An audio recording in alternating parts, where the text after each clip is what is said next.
Hi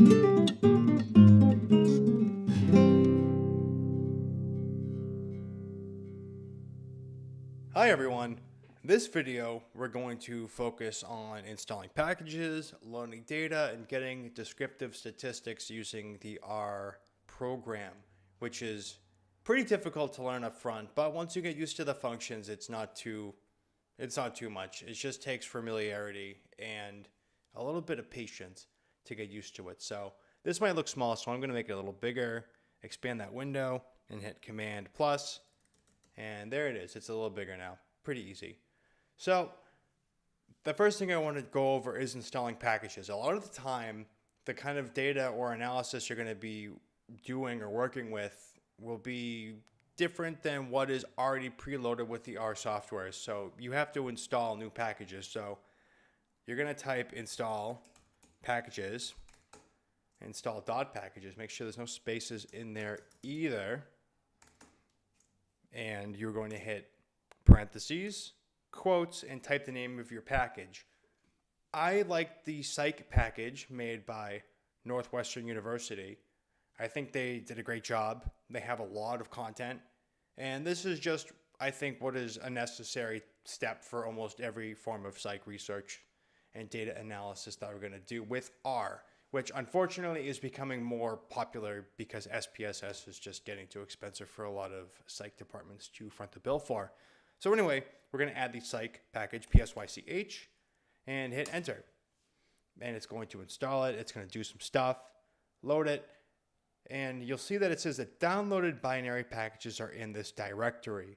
That doesn't mean that they're actually ready for use. You have to load that package. So you're going to type library and then Psych without the quotes. And it will give you a warning. That's fine. Those are common. Ignore the warnings unless they prevent you from moving forward. So if I want to see if it's on there, I can just type Psych and it will give me something back. Fine. It's there. It's there as a function. We're going to just go ahead and go forward now. So I want to get data to analyze with R with my freshly loaded Psych package.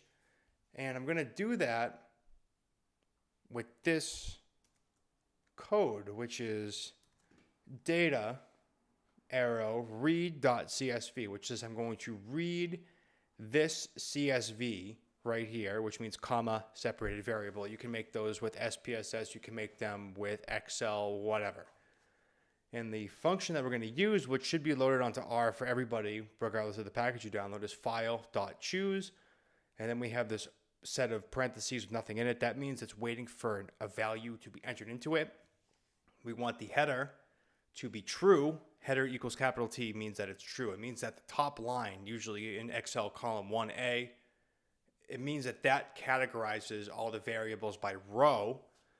And then this last item here, this last argument is sep. It means separated. And it's separated by commas. So that's how you select a file. And then I'm going to hit enter. And it's going to pull up this box. I'm going to select my data. It's going to spit out a bunch of stuff. And I'm going to ignore that because I want to retain my sanity. I have work to do. And if I want to make sure that my data is in there, I'm going to hit enter after typing in data. And there it is. Fantastic.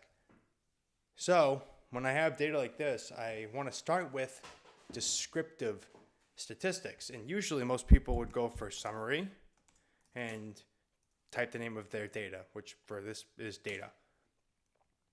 The summary function is good, but it doesn't give you a vital piece of the puzzle that we need to report our data in APA format. It doesn't give us the standard deviation.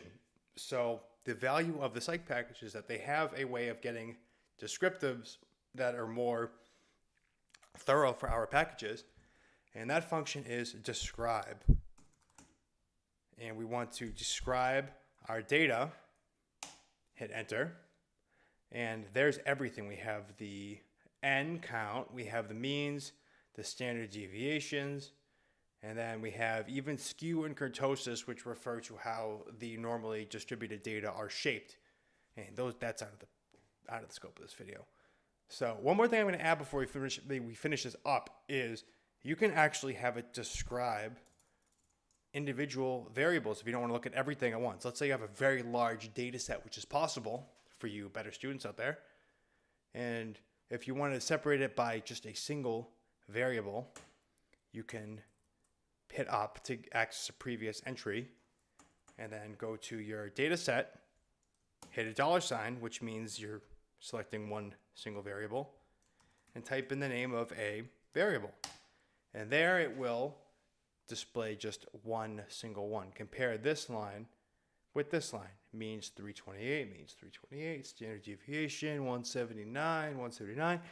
So that is how you install a package on R and get yourself some descriptive statistics. I hope that was useful.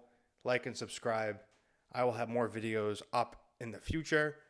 Feel free to comment and give me suggestions or ask questions. I will answer them with all possible speed. Thank you very much.